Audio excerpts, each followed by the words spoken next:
तर hello guys, पुन्हा एकदा तुमचं स्वागत आहे आपल्या एक नवीन मिनी ब्लॉग मध्ये. तर आजचा मिनी ब्लॉग असा होणार आहे, आपण चालू आहे दिवाळीची शॉपिंग करायला फटाके आणि कपड्यांची. तर आता आम्ही निघालोय पनवेलला जाण्यासाठी आणि पनवेलला जाऊन आम्ही पोहोचलो पहिले डीमार्टला.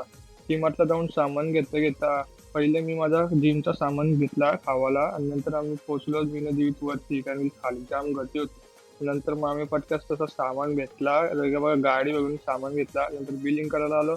फक्त 7,500 बिल झालं. नंतर आम्ही तिकडची निघालो फटाके आणायला. आता फटाक्याच्या दुकानात पोहोचलो तर बघते इथं बघा पक्की गर्दी होती इथं फटाक्याच्या दुकानात. तसाच अर्धा तास थांबून आम्ही कसं होती फटाके घेतले पटक्यात आणि फटाके घेऊन मी आणि दिवीत निघालो पिशवी घेऊन गाडीने टाकायला. आणि इथं आम्हाला मम्मी नुसते शिव्या देते एवढे फटाके घेतले तर. आणि नंतर आम्ही तिकडे निघालो आणि नंतर घरी जाताना आम्हाला लागला पाऊस आणि तसाच पावसात आम्ही नंतर घरी पोहोचलो. आणि घरी पोहोचल्या लगेच पहिले सामान उतरवलं आणि लगेच पास्ता बनवायला गेलो आणि जाम भूक लागली. तर चला, जर हा मिनी ब्लॉग तुम्हाला आवडला असेल तर एक लाईक करा, शेअर करा आणि सबस्क्राईब करा. भेटू पुढच्या ब्लॉग मध्ये. Bye bye.